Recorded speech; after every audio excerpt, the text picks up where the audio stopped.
कुछ प्रेम कहानियां पूरी होती हैं, कुछ प्रेम कहानियां अधूरी, पर हर कहानी हमें कुछ ना कुछ सिखाती है। ये कहानी है अविनाश और प्रेरणा की, जो कि एक ही एरिया में रहते थे। दोनों ही बचपन से एक दूसरे को जानते थे। इनकी स्कूलिंग भी साथ में हुई, आगे भी पढ़ते रहे एक साथ। 10th क्लास में आते आते इन दोनों को एक दूसरे से प्रेम हो गया था और दोनों ने आगे जीवन में बढ़ने का फैसला कर लिया था। पर क्या मोड़ आया होगा इनकी जिंदगी में ऐसा कि ये दोनों एक दूसरे के साथ होकर भी साथ नहीं हो पाए। ये दोनों एक ही शहर में एक ही एरिया में रहते थे, तो ये बचपन से एक दूसरे को जानते थे और दोनों ही एक साथ पढ़ते हुए बड़े हुए। इनकी दोस्ती धीरे धीरे प्यार में बदल चुकी थी और प्यार हुआ इन लोगों को, फिर ये आगे बढ़े। प्यार भी समय के साथ बहुत गहरा होता जा रहा था। इनका जो प्यार को लेके कमिटमेंट था, म्यूचुअली एग्री होने का, वो बहुत जल्दी हो गया था और बहुत ही छोटी एज में हो गया था। ये 10th क्लास में थे, तभी से इन लोगों ने एक दूसरे को अपना बना लिया था और आगे बढ़ने के लिए सोच लिया था। इन लोगों ने ये सोचा था कि हम लोग अभी स्टडीज पे फोकस करेंगे और फिर आगे चल के स्टैंड लेंगे और अपनी अपनी फैमिली को राजी करेंगे और दोनों ही एक साथ लाइफ बिताएंगे पूरी। 12th के बाद अविनाश का सीधे फोकस था कि उसे कंस्ट्रक्शन लाइन में जाना है, तो उसने वो सिविल से बीटेक चूज किया और वो बीटेक के लिए बाहर गया। बाहर शहर में जाके उसने अपना कॉलेज स्टार्ट कर दिया था। पर प्रेरणा की ग्रेजुएशन लोकल कॉलेज से ही चल रही थी। लोकल कॉलेज में करते करते इन लोगों के बीच में थोड़ा डिस्टेंस तो आ गया था, पर फोन ने वो कमी पूरी कर दी थी। ये घंटों एक दूसरे से बात करते थे। जब भी इन्हें समय मिलता था ये फोन पे बात करते थे। दोनों पूरे दिन की शेड्यूल शेयर करते थे, एक दूसरे से प्रेम के साथ में रहते थे। हंसी मजाक करना और इनका बहुत अच्छा चल रहा था। अपनी जिंदगी के बहुत अच्छे पल ये लोग एक दूसरे के साथ बिता रहे थे और दोनों ही बहुत खुश थे। अब इनका अगला फोकस था कि हम अपनी ग्रेजुएशन कंप्लीट करें और उसके बाद में या तो जॉब लें या फिर कुछ बिजनेस स्टार्ट करें और आगे दोनों एक हो जाएं, शादी कर लें। आगे अविनाश और प्रेरणा के बीच में सब कुछ अच्छा चल रहा था, पर अचानक से धीरे धीरे प्रेरणा का बर्ताव अविनाश के लिए बदलता जा रहा था। उसने अविनाश से बात करना कम कर दिया था। अविनाश भी स्टडीज में बिजी था, तो अविनाश का भी ध्यान इस तरफ नहीं जा रहा था। समय बीतता जा रहा था और बातें कम होती जा रही थी। जो बातें कई घंटों तक होती रहती थी, वो बातें कुछ मिनट तक रह गई और धीरे धीरे वो बातें सीधे मैसेज तक हो गई। अविनाश को अचानक से एक दिन बहुत लगा कि ऐसा क्यों हो रहा है, ये बात क्यों नहीं कर पा रहे हम लोग। उसने प्रेरणा को अप्रोच किया। वो बात करने के लिए बहुत बेताब हो रहा था, पर प्रेरणा की साइड से वो धीरे धीरे रिस्पॉन्स कम हो गया था। अविनाश में भी अपना टाइम स्टडी में भी देता था और फिर इधर भी देता था प्रेरणा के लिए। वो घंटों इंतजार करने लगा, बट जब बातें चीजें उन दोनों के बीच में क्लियर नहीं हो पा रही थी, तो अविनाश हैरान हो रहा था, परेशान हो रहा था कि ऐसा क्यों हो रहा है। वो बात क्यों नहीं कर रही है, अवॉइड क्यों कर रही है। जब भी वो अविनाश उससे पूछता कि क्या हो गया, तुम आजकल बात क्यों नहीं करती हो, तुम टाइम नहीं देती हो आजकल, क्या हुआ, तो प्रेरणा बस यूं ही करके टाल देती थी कि नहीं ऐसा कुछ नहीं है, तुम ज़्यादा मत सोचो, हम लोग अपने कैरियर पे फोकस कर रहे हैं ना, तो इसलिए मैं भी अपनी स्टडीज पे फोकस कर रही हूँ, इसलिए थोड़ा टाइम नहीं मिल पाता। तो ये बात सुन के अविनाश भी शांत हो जाता था, क्योंकि वो दोनों ही अपनी स्टडीज को बहुत इंपॉर्टेंस देते थे। पर अविनाश को ठीक नहीं लग रहा था, क्योंकि अविनाश को ये लग रहा था कि कोई भी व्यक्ति इतना कैसे बिजी हो सकता है कि अगर उसके पास 24 घंटे में से 1 मिनट का भी समय नहीं निकाल पाए। अविनाश पूरा प्रेरणा के लिए डेडिकेटेड था और पूरा फोकस था। वो लगातार उससे कंटिन्यूसली ट्राई कर रहा था बात करने का। ऐसा उसका प्रेरणा का बर्ताव महीने भर तक चलता रहा, पर उसको कुछ समझ में नहीं आया। जब बहुत हो गया तो अविनाश से रुका नहीं गया और अविनाश शहर में वापस आ गया अपने। जब अपने शहर में वापस आया तो उसने प्रेरणा का इंतजार किया कि वो अपने कॉलेज से निकलेगी, उसके कॉलेज से ऑफ होगा और वो वहाँ पे उससे मिलेगा। वो वहीं उसका इंतजार करता रहा। अचानक से रास्ते में प्रेरणा उसको मिलती है और उसके चेहरे पे कोई खुशी नहीं थी, कोई सरप्राइजनेस नहीं थी, क्योंकि अचानक से इतने टाइम बाद अविनाश घर आया था और उसको कॉलेज में अचानक से मिला था। उसने बस नॉर्मली बात करी, हाय हेलो टाइप से, कि जैसे कोई एक जानने वाले व्यक्ति को करते हैं, कोई दूर का जानने वाला व्यक्ति हो।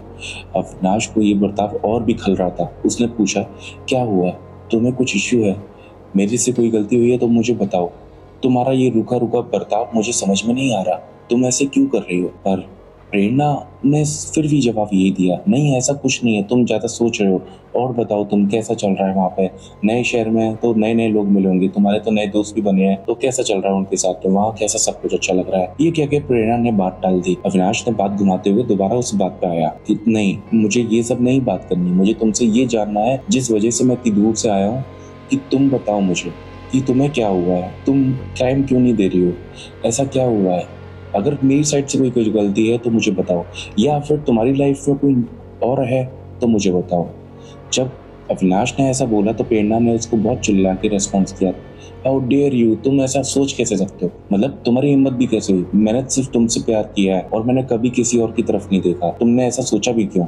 उसने बोला कि मैंने सोचा नहीं है प्रेरणा, मैंने तुमसे बस पूछा है अगर तुम ऐसा कर रही हो, क्योंकि जनरली व्यक्ति तभी ऐसा करता है अगर उसकी लाइफ में या तो कोई प्रॉब्लम हो तो वो ऐसा करता है, या फिर वो तब करता है अगर उसकी लाइफ में कोई और व्यक्ति आ गया हो। बट मुझे तुमसे क्लियरिटी चाहिए, अगर कुछ ऐसा है तो मुझे बताओ, शायद आज मैं संभाल लूँ, मैं पर आगे नहीं संभाल पाऊंगा, मैं तुम्हारे साथ फ्यूचर देख रहा हूँ। पर प्रेरणा ने बोला कि नहीं, मुझे तुमसे कोई बात नहीं करनी। इस कन्वर्सेशन को करते हुए प्रेरणा ने इस कन्वर्सेशन को और बिगाड़ दिया, पर जबकि बात इतनी नहीं थी, वो दोनों वहां से घर निकल गए। रात को अविनाश ने फिर प्रेरणा को अप्रोच किया मैसेज करके। फिर अविनाश ने प्रेरणा को सॉरी बोला, सॉरी मेरी बात का वो मतलब नहीं था, पर मैं इतना परेशान हो रहा था इसलिए मैंने ये सब कहा, पर मैं तुमसे बहुत प्यार करता हूँ, ऐसा मेरी साइड से कुछ भी नहीं है। प्रेरणा ने 2 दिन उससे ठीक से बात करी। अब 2 दिन बाद ही फिर से प्रेरणा का वही रेस्पॉन्स हो गया जो पहले पिछले 1 महीने से हो रहा था। अब ये समय के साथ में इतना होता जा रहा था कि उसे भी समझ में नहीं आ रहा था। अविनाश पूरी रात प्रेरणा का इंतजार करता था कि वो उससे आए, बात करे, वो शायद उसका प्रेरणा का मैसेज आएगा। वो रात भर सो नहीं पाता था ठीक से, उसको ये बातें बहुत बेचैन करती थी, उसके मन में बहुत सारे ख्याल आते थे, बट वो समझ नहीं पा रहा था ऐसा क्यों हो रहा है। फिर वो एक दिन ऐसे ही करके अविनाश और प्रेरणा के बीच में 3 महीने से ये दूरियां और ज्यादा बन गई। उसके बाद अविनाश वैकेशन में अपने घर पे वापस आया। घर पे वापस आने के बाद वो कुछ सामान लेने बाहर गया। पीछे से अविनाश को किसी ने आवाज दी, अविनाश अविनाश कैसा है। जब अविनाश ने पीछे मुड़ के देखा तो उसने देखा कि उसका फ्रेंड अनिरुद्ध उससे मिला। अनिरुद्ध को देख के वो बहुत खुश हो गया। दोनों ही गले मिले। उसके बाद दोनों ने एक दूसरे से हालचाल पूछे। उसने पूछा कैसा है, और तो उसने अविनाश ने बताया मैं आज ही आया हूँ, वैकेशन स्टार्ट हुआ था। तो उसने बोला कि तूने बताया नहीं, कॉल करता मेरे को, और बता प्रेरणा कैसी है। अविनाश ने जब ये क्वेश्चन सुना तो उसका चेहरा उतर गया। उसने बड़ी मायूसी से उसको बोला कि प्रेरणा मुझसे बात नहीं करती, उसने अचानक से मेरे से बिल्कुल बात करना बंद कर दी है, पता नहीं समझ में नहीं आया क्यों, वो मुझे आंसर भी नहीं कर रही है। अनिरुद्ध ने बोला तू परेशान क्यों हो रहा है, तू एक काम कर, तू चल मेरे साथ में। अनिरुद्ध अविनाश को एक बाबा के पास में लेके गया। वहां पे बाबा के पास में ले जाकर उसने बोला कि तू इनको बोल, ये सब सही कर देंगे। अविनाश के लिए ये चीजें बड़ी नई थी। उसको लगा कि पता नहीं ये क्यों कह रहा है, बट फिर भी जब उसको लगा कि मेरे पास अभी तो कोई सॉल्यूशन है नहीं, पर अनिरुद्ध के बोलने पे वो चला गया वहाँ पे। अब अनिरुद्ध के बोलने पे चला गया तो वहाँ पे उसने देखा बाबा बैठे हुए हैं। एक उसने प्रेरणा की फोटो दिखाई और बोला कि मैं इस लड़की से बहुत प्यार करता हूँ, पता नहीं क्या हुआ अचानक से ये मेरे से बात नहीं कर रही, मुझे समझ में नहीं आ रहा क्या हुआ, ऐसा क्यों हुआ है, और ये मुझे कुछ जवाब भी नहीं दे रही है। कम से कम वो मुझे बताए ऐसा क्यों कर रही है वो। आप कुछ प्लीज ऐसा करो कि मेरी उससे बात हो जाए। उन्होंने उसको कुछ रॉक्सी दी और बोला कि ये भभूति लेके उसको लगा देना।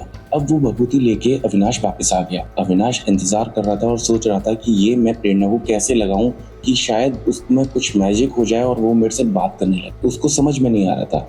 अचानक से उसको प्रेरणा दिखी बाहर जाती हुई। ये देख के अविनाश ऊपर से नीचे आया क्योंकि वो टेरेस से ये वाक्य देख रहा था। उसने प्रेरणा को देखा और बोला प्रेरणा और कैसे हो। उसने ये दर्शाया आसपास कि ये लोकली है और दोनों एक दूसरे को जानते हैं। बस इस तरीके से उसने इसी बहाने से अपने हाथ पे वो भभूत लगाई और प्रेरणा से हाथ मिलाया। प्रेरणा ने भी हाथ मिला लिया नॉर्मली। अब उसका काम हो चुका था।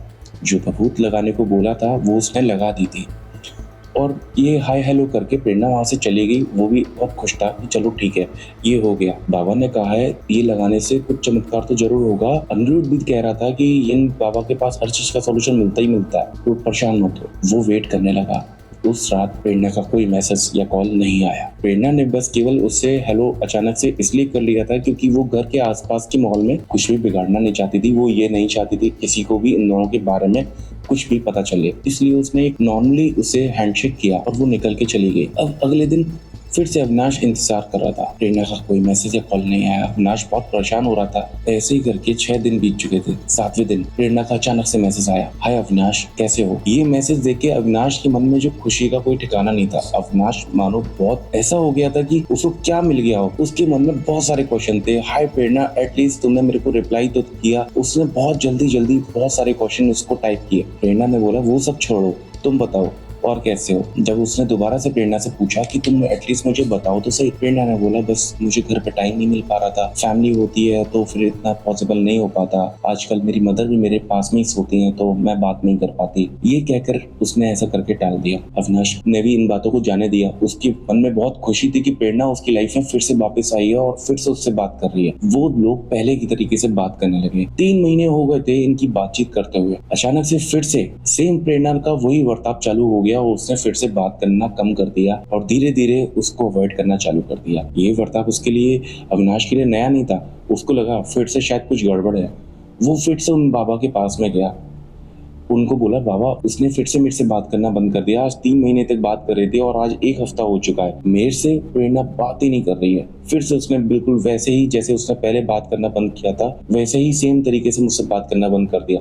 मुझे तो ये समझ में नहीं आता वो ऐसे करती क्यों है। उसने बाबा से पूछा कि कोई दिक्कत है तो मुझे बताओ बाबा, ऐसा उसके मन में ऐसा क्या है। बाबा ने ये कहा तू छोड़ उसको, तू एक काम कर, ये लौंग दे रहा हूँ उसके घर पे डाल दियो, घर के बाहर। ये चीज सुन के उसको लगा था कि पहले भी बाबा ने मेरी बात करने में हेल्प करी थी, मेरी बात हुई थी। अब वो फिर से वहीं गया प्रेरणा के घर पे। अचानक से वो किसी काम से ऐसा गया कि उसने ये दर्शाया कि ये कॉलोनी में ये काम है, कुछ XYZ बहाने लेके उसके घर पे गया। कॉलोनी सेम थी तो वो लोग भी जानते थे अविनाश को। अविनाश की जो सिस्टर थी, एक दिन अविनाश ने देखा कि उसकी सिस्टर प्रेरणा के घर पे है तो वो उसी को बुलाने के माध्यम से चला गया कि अपनी सिस्टर को उसने आवाज दी। अब ऐसा करके उसने देखा, वो घर के अंदर गया, घर के अंदर जाके उसकी फैमिली ने उसको बिठाया, पानी वानी सर्व किया। अविनाश को मौका मिल गया था वो लौंग डालने। उसने उसके घर में मौका पाके वो लौंग उसकी सोफे में फंसा दी और वो वहां से चला आया कि मम्मी बुला रही है तेरे को, तू घर चल वापस। तो वो दोनों बहन भाई वापस आ गए। अब अविनाश का ये काम हो चुका था, अविनाश ने ये चीज कर लिया था। सेम वैसे ही पहले की तरह 1 हफ्ते बाद प्रेरणा का फिर से मैसेज आया, हाय अविनाश। उसका फिर से बातचीत चालू हो गई और इस बार बातचीत बहुत अच्छी चली। अविनाश को समझ में नहीं आ रहा था कि ऐसा क्यों हो रहा है और बाबा ने भी उसको आंसर नहीं किए थे। समहाउ अविनाश को कुछ तो आइडेंटिफाई हो रहा था कि कुछ तो गड़बड़ है। ये बार बार मेरे को बाबा के जाने के बाद ही ऐसा क्यों होता है, क्या बाबा उसका दिमाग घुमाते हैं या क्या करते हैं। पर जो भी करते हैं मेरे लिए बहुत हेल्पफुल है। मुझे प्रेरणा से साथ चाहिए और मुझे प्रेरणा की बातों की जरूरत है, जब मैं उसके बिना नहीं रह सकता। मेरा काम तो हो रहा है। अविनाश का फोकस सीधे इस पे था। 4 महीने तक उनका कंटिन्यूअसली बहुत अच्छा चला। फिर से सेम तरीके से उनका मिलना जुलना भी बीच में अच्छा होता रहा इस दौरान। और उस 4 महीने बाद फिर से बातचीत बंद। अविनाश समझ चुका था कि मुझे फिर से उन बाबा के पास में जाना पड़ेगा। अब जब वो इस बार बाबा के पास में गया और बोला बाबा मैं आपके पास फिर से वही परेशानी लेके आया हूँ, इसने फिर से बात करना बंद कर दिया। उन बाबा ने उसको बोला देख, मैं जो कर सकता था मैंने किया, पर अब मैं तेरी मदद नहीं कर सकता, हो सके तो इसको भूल जा। अविनाश से बर्दाश्त नहीं हुआ। उसने बोला कि आप ऐसा क्यों कह रहे हो, मैं इसको कैसे भूल जाऊं, मैं बचपन से इसको साथ में हूं और मैं उससे बहुत प्यार करता हूं और मैंने कभी इसको धोखा नहीं दिया, तो आप ऐसा क्यों कह रहे हो। बाबा ने बोला देख, यहाँ पे तेरी शादी नहीं हो पाएगी, ना ही तेरी बन पाएगी। मैं जितने प्रयास कर सकता था मैंने किए, पर तू अब भूल जा, तेरी भूलने में ही भलाई है, क्योंकि तू जितना इसमें लीन होगा उतना ही तेरे को दिक्कत होने वाली है। ये बात सुन के वो बहुत परेशान हो गया और बाबा ने ऐसा बोल के उसको भेज दिया। और लास्ट में जाते जाते जब बाबा उसने बोला कि बाबा कुछ तो बताओ, तो बाबा ने कुछ बताया नहीं। अविनाश उठा और वहां से चला गया। पीछे से आवाज आई और बाबा ने बोला देख, उस पे जो है अब उस पे मेरा बस नहीं है, इस वजह से मैं तेरी मदद नहीं कर सकता। जब ये अविनाश ने सुना तो अविनाश को लगा कि क्या है, कहीं मेरी प्रेरणा किसी मुसीबत में तो नहीं है, कुछ ऐसा तो नहीं है, कोई नेगेटिव एंटिटी है उसके साथ में या कुछ ऐसा हुआ हो उसके साथ में। उसके मन में बहुत सारे ख्याल आए। और ये बात सुन के कि उन्होंने जब बोला कि उस पर जो है वो मेरा बस नहीं है, बाबा की वो ये बात उसके दिमाग में घूम रही थी। वो रात भर उस बात को सोचता रहा, पर अचानक से सोचते सोचते उसके माइंड में ये आया, अगर बाबा ने ये बोला कि ये मेरे बस में नहीं है तो शायद कोई और मुझे मिले और वो मेरी हेल्प कर पाए इस चीज में। तो उसने ना और लोगों को ढूंढना चालू करा। उसने बहुत लोगों को साधक के पास में ढूंढा, बहुत जगह गया, बट कहीं से उसको मदद नहीं मिली। अचानक से वो ढूंढते ढूंढते वो एक साधक के पास पहुंचा। वो वहां पे गया उन साधक के पास में और वहां पे उनको जाके बोला, ये लड़की है, मैं इससे बहुत प्यार करता हूँ, प्लीज कैसे भी करके मेरी इससे बात करा दो। हम दोनों का बहुत अच्छा रिश्ता चल रहा था और बहुत सालों से हम लोग साथ में हैं, बचपन से हम एक दूसरे को जानते हैं। और अचानक से इसने बात करना बंद कर दी है। जब उस साधक ने उस फोटो को देखा प्रेरणा की, उसकी आंखें बड़ी बड़ी लाल हो गई और उसने गुस्से से बोला, भाग जा यहाँ से। ये सुन के अविनाश एकदम चौंक गया, ऐसा उन्होंने क्यों बोला। उन्होंने बोला, तू इस लड़की को छोड़ेगा या मर के मानेगा। अब ये चीज सुन के अविनाश और ज्यादा सरप्राइज हो गया कि ऐसा क्यों बोल रहे हैं। उन्होंने फटकार के अविनाश को भगा दिया। अविनाश को ये जो इंसिडेंट था वो और परेशान कर रहा था कि उन्होंने केवल फोटो देखते ही ऐसा क्यों कहा, क्या हुआ एक्चुअली। उसको समझ में नहीं आ रहा। उसके मन में जो क्वेश्चन थे वो और भी ज्यादा बढ़ गए।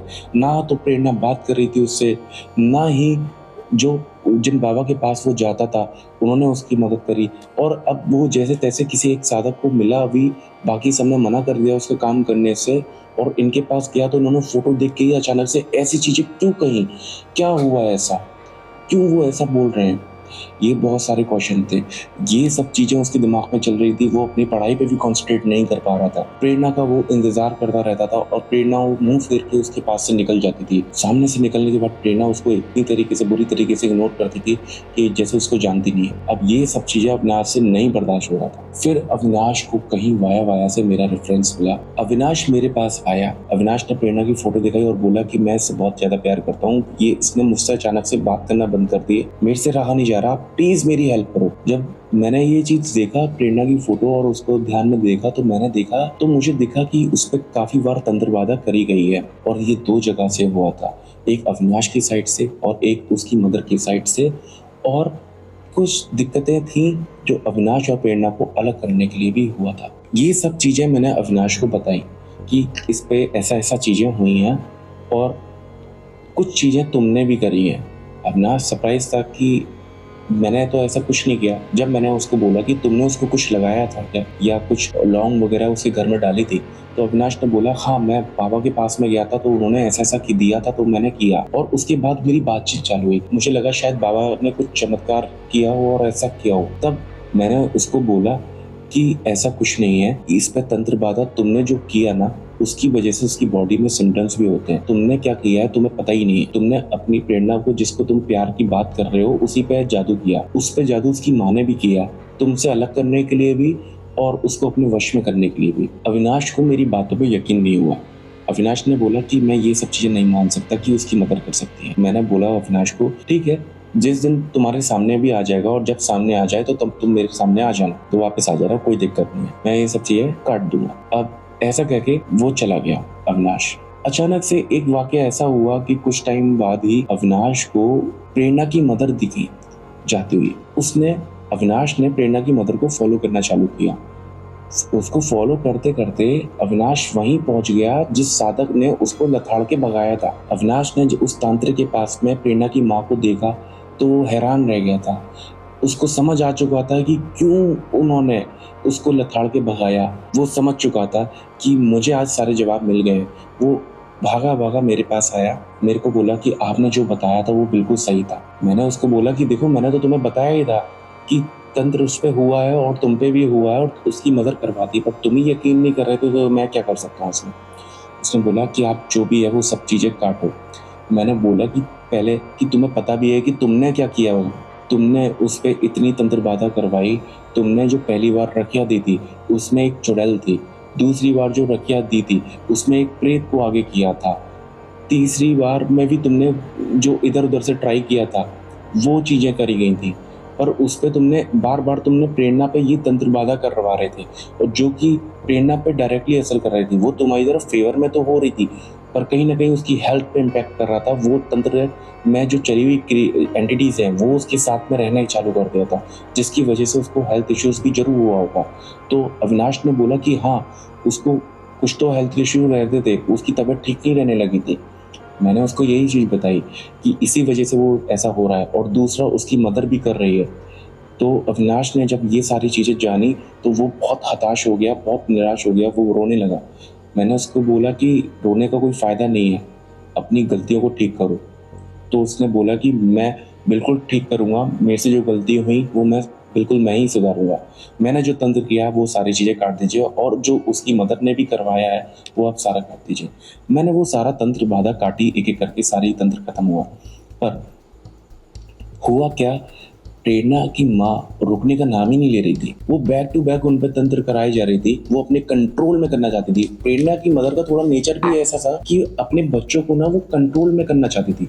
उसने ये डिस्कस नहीं किया कभी प्रेरणा से कि प्रेरणा और अविनाश के बारे में एक बार भी जिक्र नहीं किया। जब उसको पता चला तो उसने सीधे साधक के पास गई, जो कि बहुत गलत चीजें थी कि एक माँ को इस तरीके से नहीं करना चाहिए। उनको यही नहीं पता है कि आप अपने बच्चे को कंट्रोल में करने की सोच रहे हो कि तंत्र के माध्यम से। आपको ये भी नहीं पता है कि कोई साधक आपके बच्चों को किस तरीके से कंट्रोल करेगा। हो सकता है वो कोई एंटिटी लगा के भेज दे आपके बच्चों के साथ में, वो आपके कंट्रोल में तो रखेगा बट समहाउ आपके बच्चे पे रहेगी, और वो एक लड़की है। हो सकता है कोई एंटिटी उससे कभी जाए ही ना, तो फिर क्या हुआ आगे। और ऐसा ही हुआ इस वाक्य में, क्योंकि अविनाश ने पूरी कोशिश करी वो हटवाने की। फिर मैंने भी देखा, पर कुछ एंटिटी मैंने ऐसे देखी उसमें खीसड़ का भी प्रयोग किया था गया था वशीकरण में। खीसड़ बहुत गंदे होते हैं और ये फीमेल्स के साथ में बहुत गलत करते हैं फिजिकली भी, और ये छोड़ते नहीं है। जिस काम से इनको प्रयोग किया जाए पूरा काम करेंगे अपना, पर वो ईजिली जाते भी नहीं है। मैंने उसको बोला कि इसके लिए तुम्हें प्रेरणा को मेरे पास बुलाना पड़ेगा, मैं तभी इसको हटा सकता। अविनाश को प्रेरणा को मेरे पास लाना ये पॉसिबल नहीं था। अविनाश इतना ये सब कुछ जान के इतना फेड अप हो चुका था कि उसने अचानक से एक दिन प्रेरणा को रोक के बोला कि तुम्हारी मदर ये सब चीजें करती है। और प्रेरणा उसको चिल्लाते हुए बोली कि तुम्हारी हिम्मत कैसे हुई मेरी मदर के बारे में ऐसा बोलने की। मेरी मदर ऐसा कुछ नहीं कर सकती, और तुम ये फालतू की बातों में ज्यादा दिमाग मत लगाओ, ऐसा कुछ नहीं होता। उसने बोला कि तुम्हारे साथ में ऐसी ऐसी चीजें होंगी, जो अलग अलग चीजें हो रही होंगी। क्या तुम्हारे भी पेट में दर्द होता है? उसने कुछ सिम्टम्स बताए जो मैंने उसको बताए थे। क्या तुम्हें कुछ परछाइयां दिखती हैं अपने साथ में? तो प्रेरणा कुछ शॉक तो हुई उसकी बातों से, बट उसने फिर भी नकार दिया कि नहीं, मेरी मदर ऐसा कुछ नहीं कर सकती, और आज की बात मुझे शक्ल मत दिखाना। प्रेरणा ने उससे बात करना बिल्कुल बंद कर दिया। उसने बहुत कोशिश करी कि कैसे भी करके उसे समझाए। उसने अपनी सिस्टर को भी बोला, क्योंकि वो म्यूचुअली कनेक्टेड थी, कि उसको समझा कि उस पर ऐसा ऐसा चीजें हुई हैं। उसने बहुत कोशिश भी करी अलग अलग माध्यम से उसको अप्रोच करने की, उसको बताने की, बट प्रेरणा ने उससे बात करना बिल्कुल बंद कर दिया था। प्रेरणा उसको बिल्कुल टोटली इग्नोर कर दी थी और उससे नफरत और करने लगी थी। अविनाश बहुत हताश हो चुका था और उसने अब उम्मीद छोड़ दी थी। मैंने भी अविनाश को बोला कि तुम यहाँ पे जीत नहीं सकते, तुम यहाँ से कटवाओगे और उसकी माँ अपने कंट्रोल में करेगी। मदर को, पेरेंट्स को भी सोचना चाहिए कि कभी वो ऐसा कुछ करते अपने बच्चों के साथ में, तो उनको पता ही नहीं है कि वो क्या अपने बच्चों के साथ कितना बड़ा खतरा मोल ले रहे हैं, जिनका उनको खामियाजा भुगतना पड़ेगा। वो ऐसी चीजें लेके आ रहे हैं अपने कंट्रोल में करने के लिए बच्चों को, कि जिनका उनको पता ही नहीं। कभी कभी कुछ एंटिटीज पीछे ही नहीं छोड़ती। एक फीमेल पे ऐसे करना ये बिल्कुल गलत था, मेरी नजर में तो बिल्कुल गलत था, और इसके खामियाजे उनके परिवार को भुगतने पड़ेंगे। प्रेरणा की आज की डेट में भी शादी कहीं नहीं हो पा रही, बहुत कोशिश कर रहे। अविनाश प्रेरणा से मूव ऑन कर चुका था, और प्रेरणा आज भी बहुत सारी प्रॉब्लम्स में उलझी हुई थी। जो भी प्रॉब्लम्स थी उसकी मदर के द्वारा ही थी, जिसका खामियाजा उसकी मदर को और प्रेरणा को भुगतना ही पड़ेगा। अगर आपको ये वीडियो पसंद आई हो तो आप कमेंट्स में अपनी राय जरूर दीजिएगा। और मेरा एक मैसेज भी है कपल्स होते हैं उनके लिए भी, कि कभी भी कुछ ऐसा ट्राई मत करना, एक दूसरे से प्यार करते हो और आप लोगों की बातचीत ना हो। प्यार से बैठ के सुलझा लेना, दोनों के मसले सब कुछ सॉल्व हो जाएंगे। बात करने से चीजें सॉर्ट आउट हो जाती हैं। और जो पेरेंट्स हैं उनसे भी मेरी रिक्वेस्ट है, प्लीज कभी भी ऐसा कोई भी तंत्र बाधा अपने बच्चों पर कभी मत करना कि हमारे बच्चा हमारे कंट्रोल में आ जाए, या हमारे फेवर में रहना चाहिए, या हमारे हिसाब से चलना चाहिए। हर बच्चे का अपना एक जीवन शैली अलग होती है जीने की, उसकी ऊंचाइयां, उसकी उड़ान आपको नहीं पता है। वो चमकेगा, जरूर चमकेगा, और समय आने पे चमकेगा। अगर आपको ये स्टोरी पसंद आई है तो कमेंट सेक्शन में कमेंट करके हमें जरूर बताएं। जो लोग हमारे चैनल पे नए आए हैं प्लीज चैनल को सब्सक्राइब कर लीजिए, बेल आइकन प्रेस कर लीजिए, और मिलते हैं अगली वीडियो में। जब तक के लिए स्टे ट्यून। जय श्री राम सभी को।